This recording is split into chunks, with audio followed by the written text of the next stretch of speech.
Meet Reed Lance Rosenthal, rancher, #1 best-selling award-winning author, and unabashedly, unapologetically on the right side of the outstanding issues of our generation. But don't try to fence him in. Sometimes his positions will surprise you, because Reed is definitely his own man, with his own opinions. You might love him, you might hate him, but you won't be able to stop listening. Step over to the right side with Reed. Howdy, listeners from coast to coast, the Gulf to Canada, and around the globe. This is Reed Lance Rosenthal on the Right Side Radio and the Cowboys Take on all sorts of platforms. Make sure you hit the subscribe, pretty please. Send on the link to others, and please leave a comment. In fact, I'll be asking you for some comments. So today we are going to, and the fire hose of news. I mean, it's just unbelievable. We're not going to do a whole bunch of, shall we say, current news today. I wanted to bring you as a foundation to the thoughts I brought you several weeks ago about what's really going on. There's a much, much, much bigger thing than the day-to-day news, etc., would lead you to believe. And I have my theories about China, Russia, and the United States cooperating on, shall we say, splitting the world into thirds. And you know what's happened over the last 2 weeks, including the blow-up meeting with Zelensky, which was quite humorous, in the Oval Office, the shunning of Europe, Europe's, oh my God, what are we going to do now? Reaction, the silence of China, and the, shall we say, clever going along that's happening right now with Russia cements, along with many other things, this gold surge, the problems with silver and gold deliveries out of London and elsewhere around the globe, some of the Asian markets shutting down because they are quote unquote out of gold. This is all tied in, folks. There is nothing that is not disassociated, or that is nothing that is not associated with anything else that's going on. Everything is intertwined. And the more we get into this popcorn-inducing video spectacle, the more I am convinced I am on the right track, give or take a few details. So it's very important to understand how the current system that we have kind of evolved. And it was based on the United States being the preeminent global power, the unilateral global power, and the United States dollar being the reserve currency. Well, all that's kind of coming to an end. The United States, it's still the reserve currency of the world, but our share of transactions in terms of currency has shrunk from 74% to about 52% now and declining. I mean, those are round numbers, and they vary from economist to economist.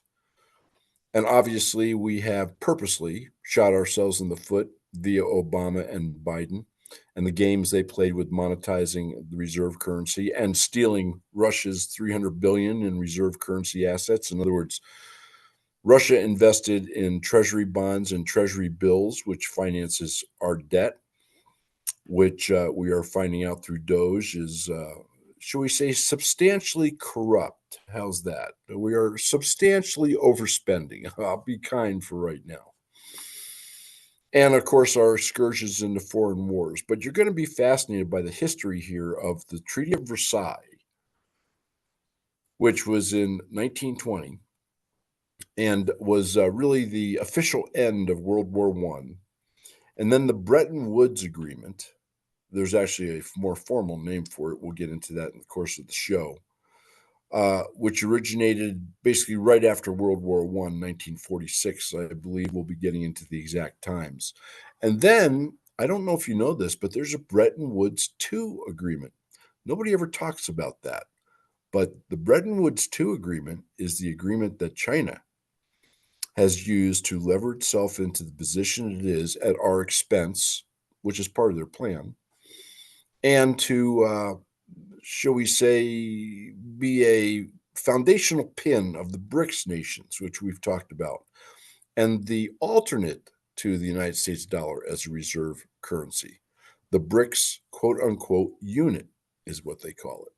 And we've had shows on that. You can get them in the archives on the rightsideradio.com. And I'll have articles on this stuff all posted for you on the website, along with some rat-a-tat-tat.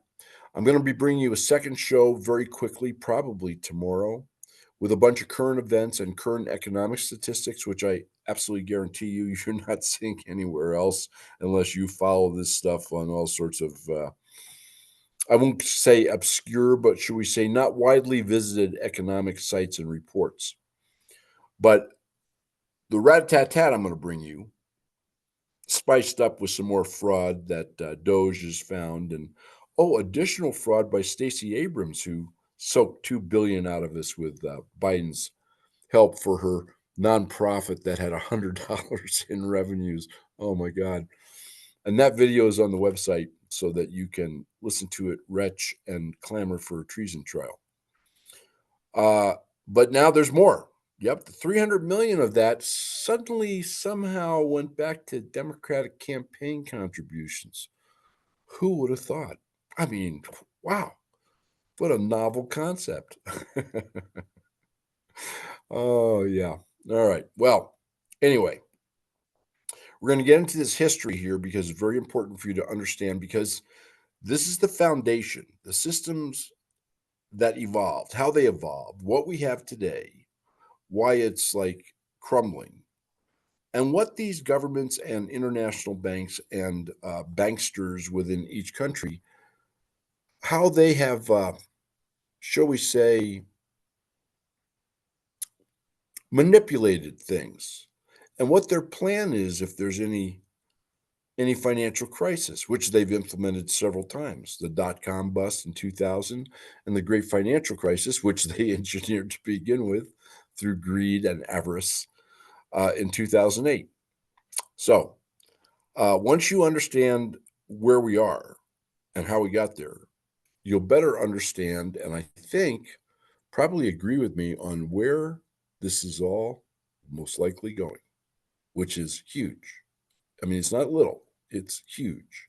It's a complete revamping of everything you've known, how you spend your money, what your money is, how the economy works here in the United States, and how it works in conjunction with all other world economies. And yes, peace and war. You bet. Absolutely. So, first of all, though, we're going to start off today. We could start off with our founder's quote. How about George Washington? Because when you hear what I'm about to tell you, the history, and you have already experienced and you're aware of the fraud, the corruption, the treason, and the omnipotent power of a government within its borders. Like right now, Britain locking people up, throwing them in prison for posting memes, and what was going on here, which is still going on here, by the way. Tomorrow, I'm going to tell you about the Southern District of New York and their treason, and the FBI in the Southern District of New York and their treason when it comes to the Epstein files, and a whole host of other things. I mean, there's no shortage, folks. I could talk to you for a solid day and not cover all the nastiness that's being uncovered. All right. This is George Washington. Government is not reason. It is not eloquence. It is a force like fire. It is a dangerous servant and a fearful master. Unquote. George Washington. How true those words are. The founders were quite a group of men, let me tell you. All right, let's start with the Treaty of Versailles. Oh, I just got reminded by my producer. The rant story. Sorry about that. It's actually a pretty good one, too. So, our horses out here, there's been a paint horse missing now for about 2 months. And we figured somehow, some way, it got over or through or something, a fence onto the neighbors. Remember, all these places are thousands of surface acres out here. I mean, this is not postage stamp stuff. And it was wandering around, lots of feed, no problem, and lots of water, no problem. And that one of our neighbors would find it and let us know. And I called all the neighbors and we scoured the ranch. I mean, we looked everywhere. We even looked all around the ponds, which at that time, in this big search about 3 plus or minus weeks ago, were frozen over. And we went all around to see if there was any tracks that led into the ponds. We lost a horse about 10 years ago that fell through the ice. Well, no pony. No pony. And the other day, there was one spot, by the way, on one pond that we thought, I don't know whether it was a sixth sense, it was energy, I don't know what it was, but we spent 45 minutes at that spot and actually tried to pound through the ice to kind of look in there to the pond underneath the ice. And, couldn't find anything, couldn't get through the ice, and there were no tracks in the snow leading to the pond. So we left it. But the other day, as a matter of fact, yesterday, I'm walking up. I had to check a few things out. And I see these 2 bald eagles. There's some dead trees in this pond up toward the head of it. And there's 2 bald eagles perched in one of them, and a whole bunch of magpies lowered down in these dead trees, and a bunch of crows circling around. And I went, wow, that's pretty odd. What are they eating? What's attracted them? And I walked down there, and sure as hell, the ice was out, and here is the emaciated, some flesh, mostly skeletal remains of this poor paint pony, who must have wandered out in the ice, fallen through, and met his very unfortunate demise. So, the moral of this story, despite its sad ending, the moral of the story is when you have an intuition, when you have a gut level feeling, never deny it. Never deny it. When the universe speaks to you, listen to it. Listen to its whispers. Don't ignore them. All right. Now, the Treaty of Versailles. All right, so the World War I was horrible. France got invaded by Germany. I'll tell you my story about a French tank sometime. Not on this show, though. And the Treaty of Versailles followed by about 9 months the armistice, which ended hostilities in World War I. And it was signed in France, and it just hammered Germany and detached all of Germany's allies and made them vassal states of France and Britain. America was not yet at the point where it was a empire builder. How's that? And not only that, we were being led by Woodrow Wilson, who was our first real progressive president. And like the progressive presidents, Obama, Cadaver, who was really Obama's third terms, Jimmy Carter, he did not believe in anything special about the United States. In fact, quite the contrary. He was a globalist and a communist at heart, actually. So he didn't do anything that benefited the United States. He just kind of let Britain and France have their field day. And he blamed it all on the horrors of World War I and how they were justified. The usual stuff. Nothing changes. Well, it was the 28th of June, actually, 1919, not 1920, in the Versailles Palace in Paris. There were 440 articles in this Versailles treaty, so to speak. The Germans were not happy. They figured they were being forced. They didn't get to negotiate. And in the end, this treaty led to World War II. But that is another tale we'll be getting into in just a moment. And the principal signatories and the shapers of this treaty were the big 3. David Lloyd George from Britain, Woodrow Wilson from the United States, and Georges Clemenceau from France. And they all had different demands. But in every case, whatever their demands were, Germany was the goat. It was the scapegoat, okay? Clemenceau wanted Germany brought to its knees, rendered utterly incapable of ever invading France again or rising to the point of being a power. Wilson, supposedly appalled by the savagery of the war, he wanted reconciliation and a sustainable rebuilding of Europe, which later on you saw in the Marshall Plan after World War II. Lloyd George wanted to keep Germany somewhat strong as a bulwark against Russia, communism. But he had a bunch of folks screaming and hollering back there in Britain saying, Germany needed to be brought to its knees. In the end, the treaty had a number of key terms. Germany was excluded from joining the newly formed League of Nations, which probably was a blessing in disguise. Under the Weimar Republic, which is what kind of supplanted the German monarchy, if you will, prior to World War I, the Weimar Republic rose out of the Treaty of Versailles, and it was allowed to join the League of Nations the 8th of September, 1926. Irrelevant.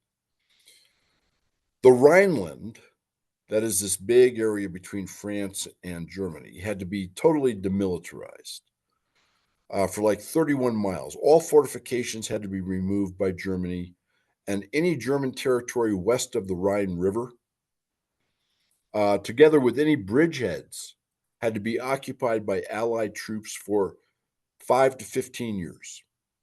The Saar, S-A-A-R, a rich energy area in Germany, particularly coal at that time, was to be given to France to exploit and extract for 15 years as a partial payment on reparations.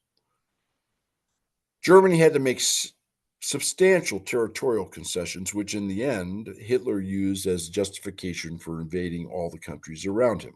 But, history is a funny worm and how it turns. And it reduced Germany's European territory by about 13%. It took away from Germany that's all, of its overseas territories and colonies. They lost the Alsace-Lorraine, the Eupen and Malmedy area, which is now Belgium, the North Schleswig, which is now Denmark. And turn this right side up, huh? I'm good, folks, but I'm not that good. They lost Czechoslovakia, at that time called Holstein, West Prussia, Posen, and Upper Silesia, which is now called Poland. The Saar, as I just talked about, Danzig and Mermel, okay? The League of Nations shoved that down their throat.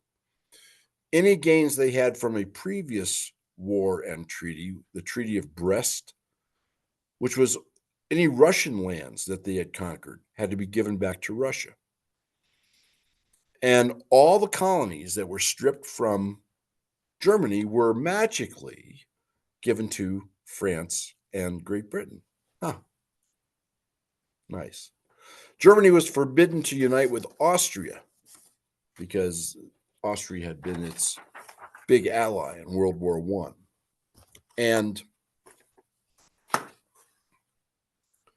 Germany had to cut its army to 100,000 men, which is 7 infantry and 3 cavalry divisions. Remember when we're talking about now, the 1920s. Long before the tanks. The German general staff had to be dissolved. No officer who had participated in a field command in the German army during World War I was allowed to go near the German army. Period. End of story. Germany could only retain 6 battleships. It could retain no submarines. It could retain no air force whatsoever.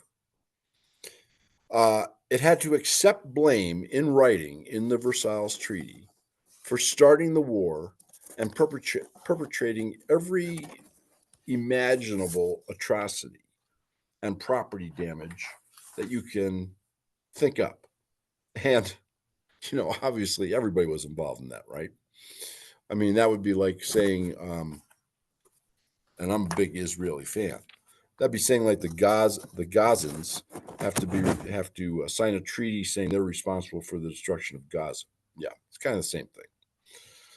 And that was called the War Guilt Clause of the treaty. And then the Allies used the War Guilt Clause, in other words, Germany's admission that it was all Germany's fault. Nobody else had anything to do with this. to ram it up Germany's butt for reparations. And the Germans were not happy. And they called the treaty a diktat, which is pretty much a dictated peace. In other words, not a true treaty. Anyway, the reparations that Germany and France were to get were $31.4 billion. Remember, this is 1920. Okay. You know what's happened to the dollar since then. This is, in modern day, trillions of dollars. Trillions. Trillions. And obviously, this put the German economy, which had been racked and rocked and was on its knees because of the war, back into a hole that was too deep for Germany to climb out of. And these, by the way, they had to pay in gold marks. That is, marks backed by gold. Kind of gets into the current thing on gold and where the world's going, doesn't it? It's amazing how history repeats. Anyway, they crippled these reparations, and the treaty crippled Germany. And they built up in Germany and the German people a huge wrath, which later on would manifest itself in the form of Adolf Hitler and the Wehrmacht, and almost the destruction of the Western world. They defaulted, by the way, on these reparations in 1923. And Hitler refused to pay anything once he came to power. He just said, take your reparations and shove it, folks. And here are my Panzer tanks that you didn't stop me from building. So what are you going to do about it? Which was nothing. Zero. Nada. Neville Chamberlain there in 1939 giving Czechoslovakia to Adolf Hitler to appease him. Followed months after by the German invasion of Poland in September of 1939. But I digress. So Germany's economy struggled through the 1920s, saddled by all this stuff, with the German people becoming more and more despondent and more pissed off. And those feelings is what gave rise to extremism in Germany, i.e., the Nazis. No, not the Nazis like the progressives get on CNN and NBC talk about now. I mean, these people have no concept of history whatsoever. The Nazis were socialists, okay? Socialists, yeah. In France, by the way, when this was signed, one of France's key delegates who kind of had a split with the ruling, the say-so parties in France, he said he was not happy with the outcome of the treaty. And he said, and I quote, "This is not a peace. It is merely an armistice for 20 years, unquote. Wow. Did that guy see the future or whatever? There was a British envoy, too, as part of the British thing, who was equally as unhappy and equally kind of could tell this was, you poke a bear too much, you're going to get clawed. And this gentleman, his quote was, "I cannot imagine any greater cause for future war than that the German people should be surrounded by a number of small states, each containing large masses of Germans clamoring for reunion." How true.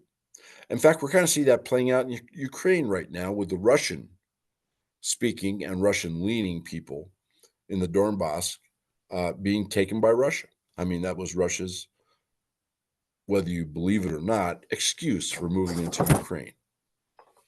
Well, that brings us to Bretton Woods. Actually, it brings us to World War II, which was the precipitating cause of Bretton Woods. Because at the end of World War II, there was barely a country left standing. China was mostly in shambles. Japan was obviously wrecked. All of Europe was in rubble. I mean, literally all of it. And the only standing power and the only standing money in the world and the only real standing army in the world was the United States. So at Bretton Woods, New Hampshire, which is how the treaty got its name, okay?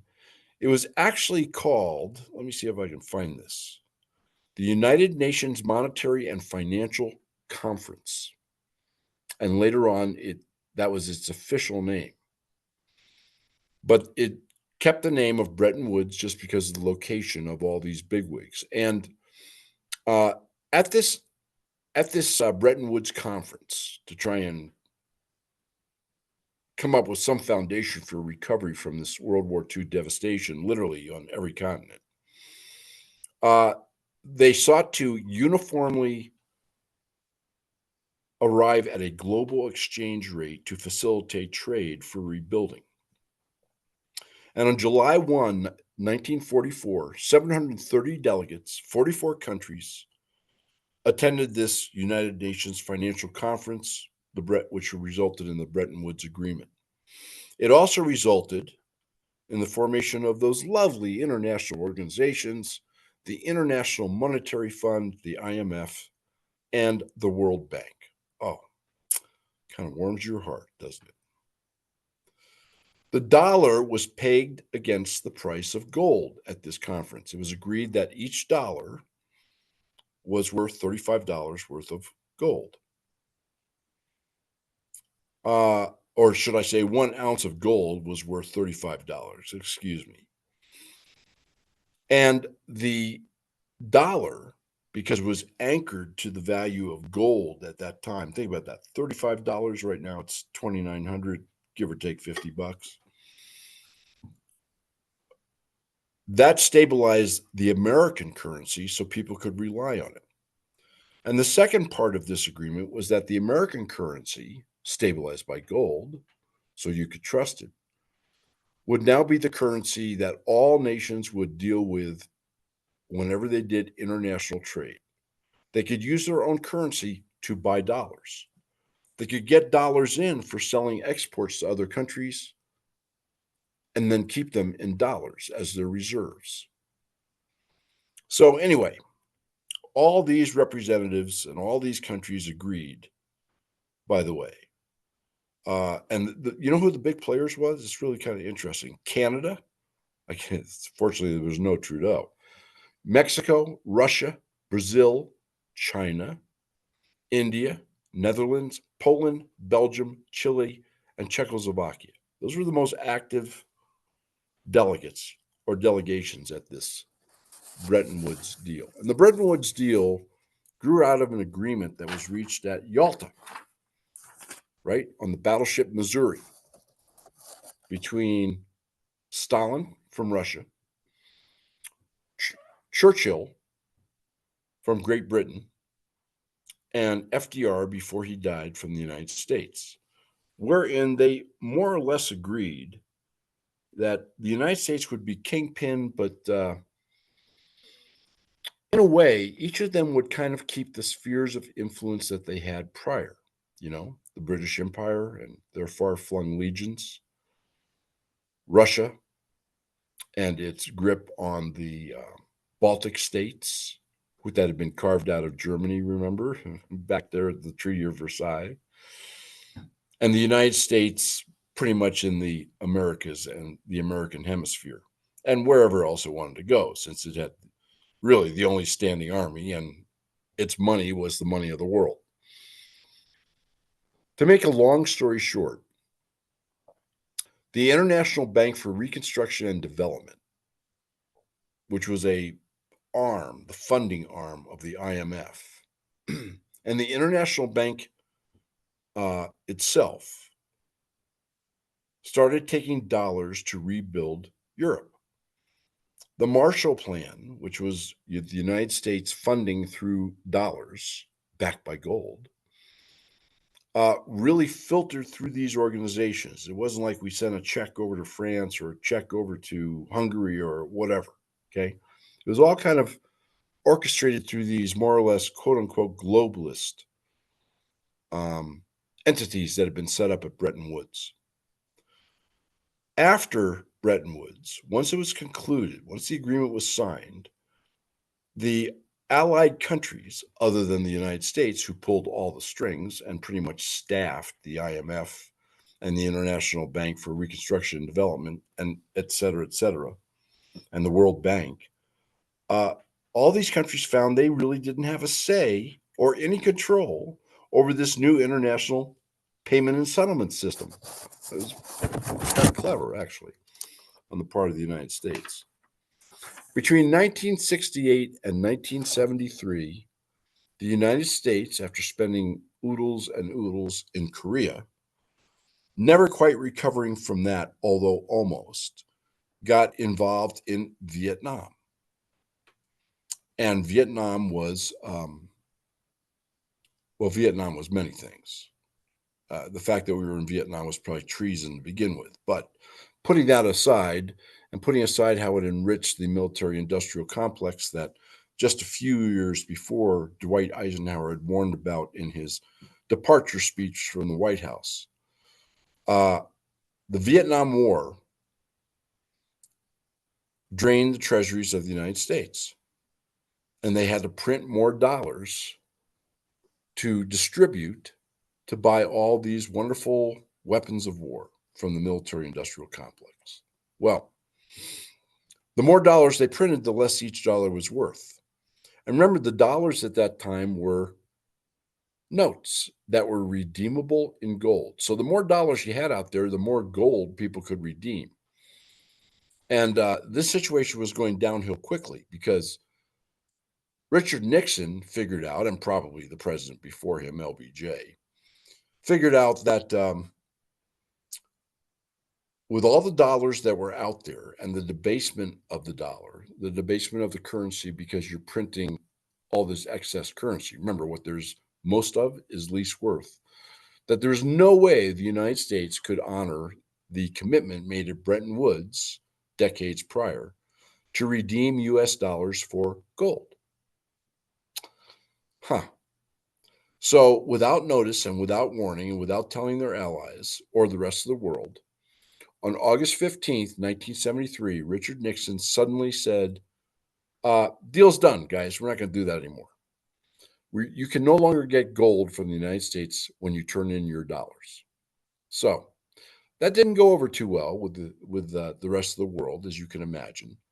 And it was the beginnings of the decline of the dollar. It was also the beginnings of this, what has now been built up to be a huge mistrust in the integrity of the United States and its use of the dollar, and its honoring its commitments. Anyway, that was Bretton Woods. Very simply, you get to use your own currency. You have to convert it to dollars because dollars are pegged to gold until they weren't.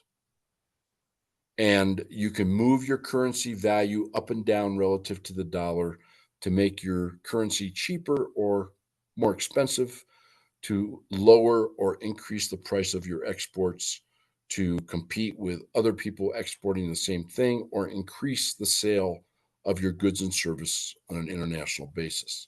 After Nixon took us off the gold standard, and the rest of the world said, whoa, what's going on here? Now I got a piece of paper called a Federal Reserve note, and before I had a gold certificate. Like, hello, who came up with this idea and who approved it, which is no one other than the United States. We kind of entered the period where Bretton Woods II came about. This is without a gold-backed US dollar. It's also the point at which, in the 70s, 80s, and 90s, that China and the other Asian countries who are now economic powerhouses, shall we say, started exerting control and influence over the Bretton Woods Agreement, now Bretton Woods II. And the US dollar functions still as a reserve currency in Bretton Woods II. And the IMF and the World Bank still play a critical role. However, that is rapidly being diminished. Just 10 years ago, all transactions on the planet were transacted about 74%, give or take whatever economist you want to listen to, in dollars. Today, it's about 52%. That's a pretty dramatic decline in 10 years, and it's falling precipitously. And in the Bretton Woods II agreement, which China carefully and cleverly structured to its advantage, it allowed the rise in exports by China to the rest of the planet. Nations continued to peg their exchange rate to the US dollar. But what that did, it prompted really large current account deficits. In other words, trade in, trade out. Okay. You are importing far more than you are exporting. And that's true of money also. You are importing all the dollars that all the countries around the world were using as reserve into this system, which increased the number of dollars in the United States floating around, which decreased the value of each dollar. You can kind of see how all this long-term inflation got entrenched. This all ended, most economists agree, with the 2008 Great Financial Crisis, the GFC. There's some disagreement as to whether Bretton Woods II is really dead or whether that some skeletal remains, like that poor horse in the pond, some skeletal remains still exist under which some businesses transacted. But in any event, the US dollar, no longer pegged to gold, lost the confidence of the rest of the world. It collapsed further and faster because of trade deficits. And the more it collapsed for all these reasons, the more countries lost confidence in the US dollars, and the faster its collapse and the greater the inflation. Now you might start to understand about the inflation we had in the 70s, which followed what? Taking us off the gold standard because there was no longer any controls. People no longer had faith in the foundation of the currency. One wonders how the American economists and administration didn't see that coming, or maybe they did. Maybe they were just the precursors to Obama. What do you think? The Bretton Woods II system has tried to be hijacked by the progressives and the globalists. Another reason it's more or less dead right now, everybody's kind of going their own ways. The BRICS are out there forming their own currency group backed by gold. The United States, as we discussed several weeks ago in our really big picture on what's really happening on this global chessboard, I think is doing the same, and maybe with a nod and a wink to China and Russia over a, shall we say, tripolar world to be emerging. And we're going to talk a lot more about that in the next few weeks because I have a lot more to bring you. And I think the more I bring you, the more you'll agree with me. This is where it's all going. The rest of this is all distraction, okay? This is to take our minds off the real ball. But, of course, the globalists and the progressives tried to hijack what was left of Bretton Woods II.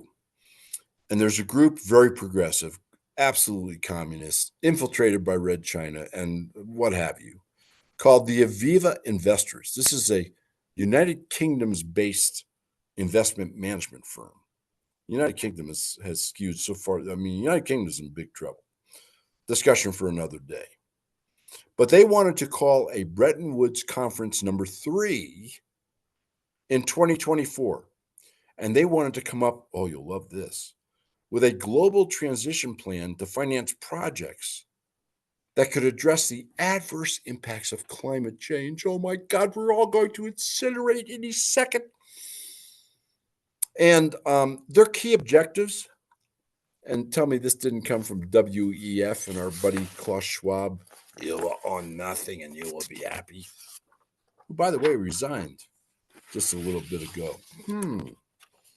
Getting a little nervous, Klaus, are you? Maybe the WEF doesn't quite have the power it did with everybody in the streets in Europe and around the world in the United States. But anyway, here is the plan of the progressive globalists and their ball carriers, Aviva. Number 1, establishing a net zero transition plan.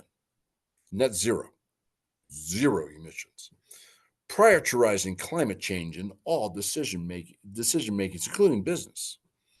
Building a renewed global financial infrastructure. Oh, yes. Can you spell CBDC? Central Digital Currency.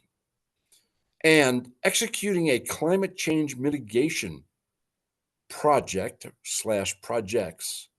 by the 80th anniversary of Bretton Woods, which would be now. In other words, trillions and trillions and trillions of dollars or what have you flowing out for nothing but windmills and solar systems and the rest of the nonsense. Okay. Ask Germany how that's going for them over there right now. In the end, folks, the collapse of trade within the Bretton Woods II structure, the thumbing the noses at this progressive group that tried to take control through what they called Bretton Woods III, and protectionism, right?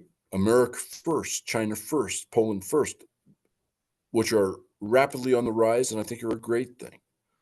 That protectionism, which is being introduced to boost domestic industries and restrict international intrusion into domestic industries and employment, that's also the death knell of Bretton Woods too. And then, of course, we have other things which contribute also. But that brings us up to the system we have now, which is no system, okay? What's going on right now is just the tattered remnants of Bretton Woods and Bretton Woods II, which themselves were the embryonic tissue of the Versailles Treaty. And what you really have right now is a free-for-all with everybody playing for themselves, the dollar still preeminent but slipping, a new currency being formulated by the BRICS in Project M. I told you all about that. And in what they call the unit, which will be backed 40% by gold and 60% by local currencies and their exchanges. So nobody is really in control, which is one of the reasons you have geopolitical strife in the Mideast, Iran, Africa, Ukraine, you name it. And I think that this, shall we say, this vacuum of power, this vacuum of economic power, this vacuum of a global currency has given rise to and created the opportunity for this tripolar global giant, global power framework, which I really think is where we're headed. More on that show after this, because I have a lot more to bring you on that.